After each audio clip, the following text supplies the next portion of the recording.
Hello, my fellow comic book collectors. Today is Wednesday, and on Wednesdays I do my Q&A. So basically every week people ask me questions, and the following week I will provide answers.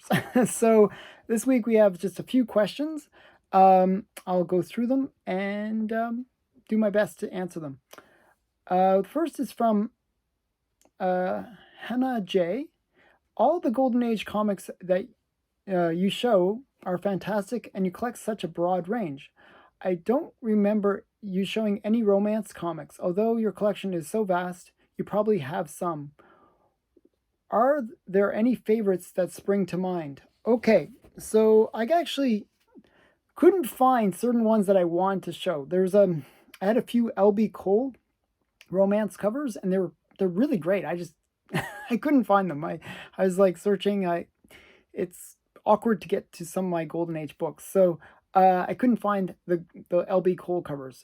But just so you know, from the Golden Age, there was two kind of pinnacle artists, both Matt Baker and LB Cole, who were more famous for other things, but later did romance covers. So I recommend that if you're interested in romance and Golden Age, definitely check out those two artists and their romance-related books. Okay, but I wanted to show some other stuff, and some of it is Golden Age. One is this book. This is kind of romance. This is Linda Carter, Student Nurse. It's kind of like romancy, kind of, it reminds me of like, those hospital-related dramas. Very similar kind of stories. So Linda Carter, Student Nurse. This didn't run that many issues, but it's definitely worthy of looking into. This is from 1961. So Linda Carter, Student Nurse. Now, it went into a different series called Night Nurse, and this was in the 70s. This was from 1972. Just another cool comic, Night Nurse. And it features a lot of, actually features the first appearance of the girl from, the one from Doctor Strange, the love interest there. So, yeah, just another cool book. So that's Night Nurse. And then actually, this is a really good series, and I got the whole series for it. It's The Dark Mansion of Forbidden Love. And it's a four-part series. So there's number one. And it's kind of like a little bit of horror, kind of like suspense, maybe. Number two. Number three. So sort of romantic-y, suspenseful stories. And quite interesting. It's worthy of reading. And number four. So I read these all way back when. So these are Dark Mansion of Forbidden Love. And I forget who the artist is, but really great artist did the covers for these ones. I want to say who it is. Like, I feel like it's Wrightston or Bernie Wrightston. But yeah, just really great. I'm not sure. I'm trying to think of who did the covers. It doesn't say. Okay. Shame. Okay. I was going to say Bernie Wrightson, but has that look. Okay. Then I got a bunch that are from The Seduction of the Innocent that were also romance books. And some of them are just one-shots. Like this one's a one-shot. Night for a Night of Love. So this is like one that was mentioned in Seduction of the Innocent. It's kind of got that like 18th century sort of style to it. So it's kind of cool. And then there's another one shot is Don Juan. And this is just another really cool one. He's like a super lover, and that's why it was mentioned in the Seduction of the Innocent. So, yeah, sort of a romancy kind of book. And then this is a reprint but the original was actually mentioned in Seduction Innocent. This is Frontier Romances. And actually, I actually just recently won the original, which is coming in the mail in a future unboxing. You'll see it. But this is Frontier Romances. This is the IW reprint from 1963. So kind of a cool book. And another one that was mentioned in Seduction Innocent is a series called First Love. And this is First Love number 35. So I had a few others that I wanted to show, but I was searching for them and I couldn't find them. I have one where it's like the infamous one where the guy's spanking the girl on the cover. I always thought those were just a really funny cover, but it's also from a romance book. And I also have two more. First Love. So that was First Love, the original series, and this is First Love, I believe the second series. And it's just, yeah, another First Love. This one has a little bit of grime on it. I gotta get it cleaned. And then, so that was, First Love number 69. I'm not sure if it's the same series, believe it or not, but it might be. And then this is Linda Carter, Student Nurse, number 9. So just another from that series of Linda Carter. Okay, those are my romance books. I don't really have that many in my collection, but I did have a few, so I figured I'd show them. Okay, so that was Hannah J. Next question is from Black Box Silver and Bronze. Okay. What's his question here? Okay, he mentions, last week I was showing Archie Comics. So if you check out last week's video, I show just a huge number of Archie comics. If you're interested in Archie Comics, I show a lot of the key issues for Archie. And one of the things that I was showing was Afterlife of Archie.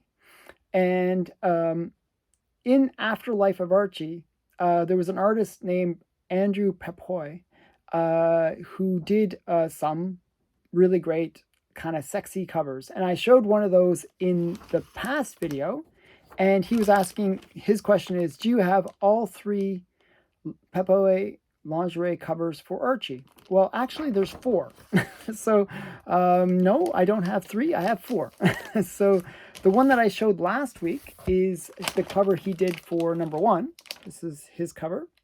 Andrew Pepoy, if you're interested in this artist. I really like, this is one of my favorite Archies, believe it or not, because I just really like the cover. I like zombies and I like sexy women, so it's got a little bit of both. So this is Archie, Afterlife of Archie number 1, but he also did 3 more covers, and I'll show you those. He did, I want to make sure they're in order. This is number 5, kind of one of the lingerie ones. So these were all the variant covers. The standard covers look different. Then we got this one. It's kind of like Sabrina, and she's kind of wearing kind of sexy lingerie. And you got like some like magic spell going around her, and all the zombies are trying to attack her. And number 7 is the last one. And this is probably another one that most people really like. This one's kind of a really sexy, girls just watching a scary movie and there's zombies coming in from behind. So just kind of a cool cover. So those are the 4 Andrew Pepoy covers for Archie, Afterlife of Archie. So you might have to pick up one more if you didn't have all 4. Okay. The next question is from Mr. E, the Low Grade King. He wrote, I love your videos. They are really informative. I would like to see the next top 10 cover theme challenge suggestion, dinosaur covers.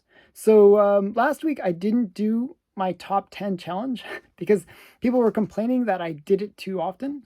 But then I did a survey and people kind of said that they want to see it more often. So I'm going to do it again back to once a week.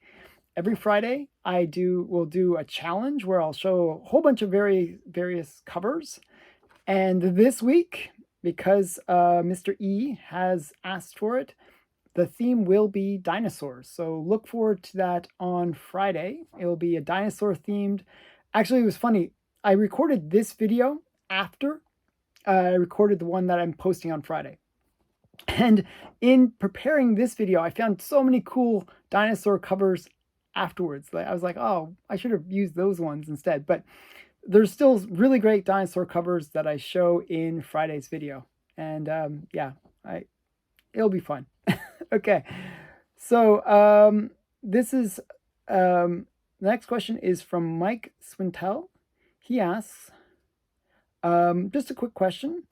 Do you have Gen 13 bootleg number 10? It looks like a lot like Archie's comic a lot. So yes, I have it, but not yet, if that makes sense. I ordered it. I actually ordered the complete collection even before, just before you asked this question. It was so weird. I had ordered it because I got the bootleg number 1, and I was like, oh, these are kind of cool. I would like to get the whole set, actually. So I went back to eBay, and somebody had the whole set, and they wanted like $30 for the whole set. It's 20 issues in Gen 13 bootleg. And I was like, okay, but it has best offer. So I offered $20. They accepted. And I have like the whole set of Gen 13 bootlegs coming in the mail. So hopefully soon I'll unbox that set.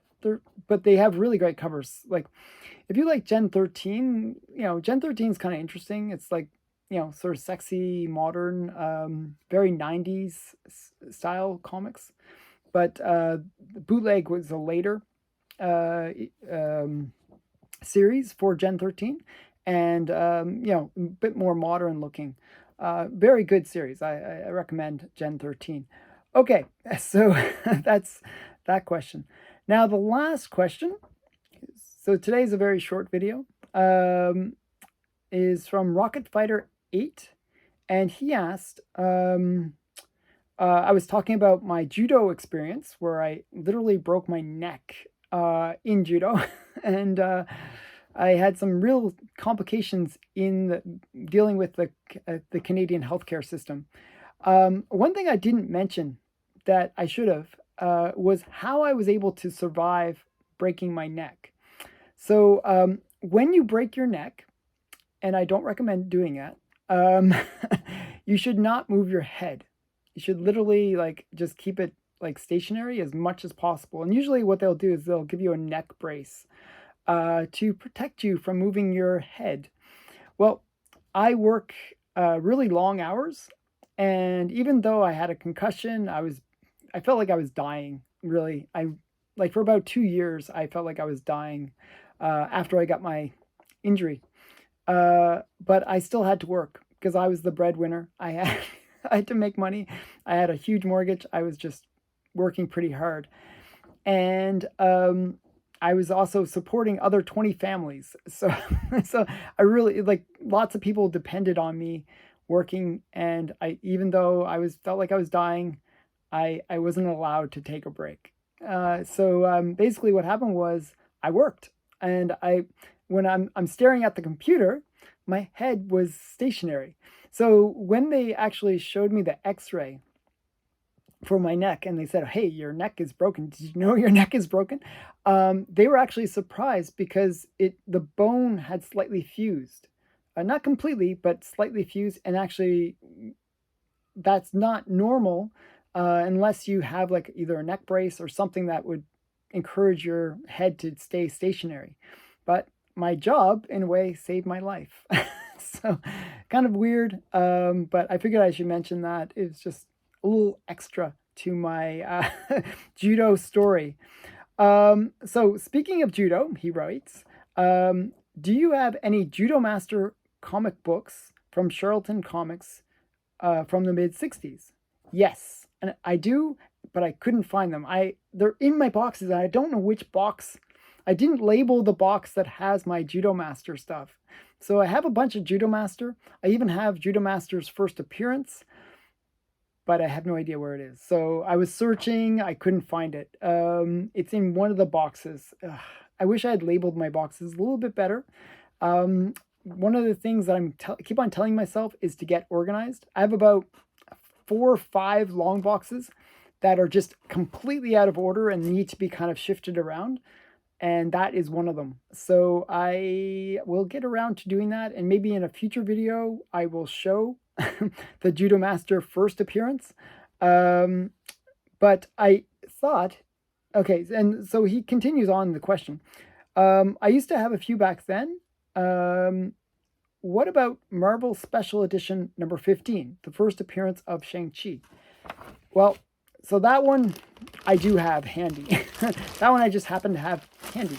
So this is Marvel Special Edition number 15. And I didn't pay much for this. I paid like less than $100. So it's only a 7.0. But it's white pages, which is kind of cool. And it actually presents better than a 7.0. I'm not really sure why it got a 7.0, but it did. Like, really doesn't present bad. Like, there's nothing wrong with it. There's like one spine tick here and maybe one there.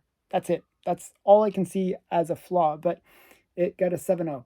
So, yeah, I thought it was a good deal. Yeah, I got this long before the Shang-Chi like hype. This is the first appearance of Shang-Chi in comics, and yeah, it's kind of a cool book. So that's Master of Kung Fu, Marvel Special Edition number 15. I figured, hey, since you asked me about judo, I figured I'd show a couple more judo books. I don't have I have a bunch, but I just, as I said, I couldn't find them.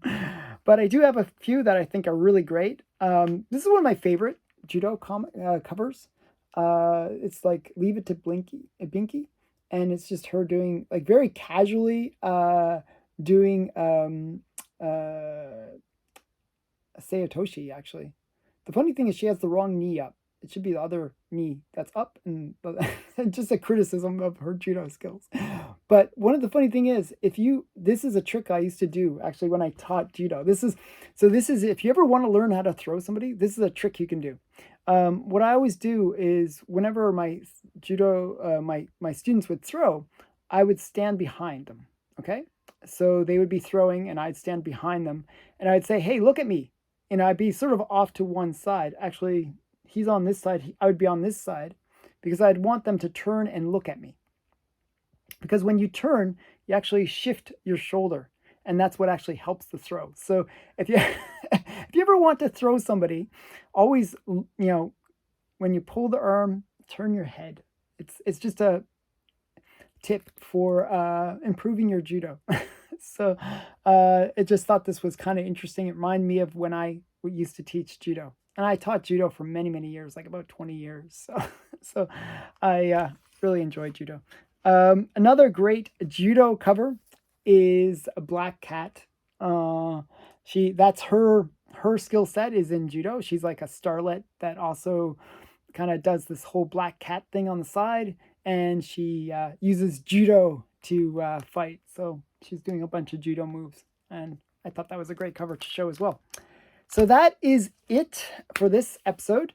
If you want, you can leave your question in the comments below. And if you ask me a question, whatever you want, I will try to answer it in the next week's video. So I hope you enjoyed. Thanks for watching. Please like, comment, and subscribe. And thanks again. Bye.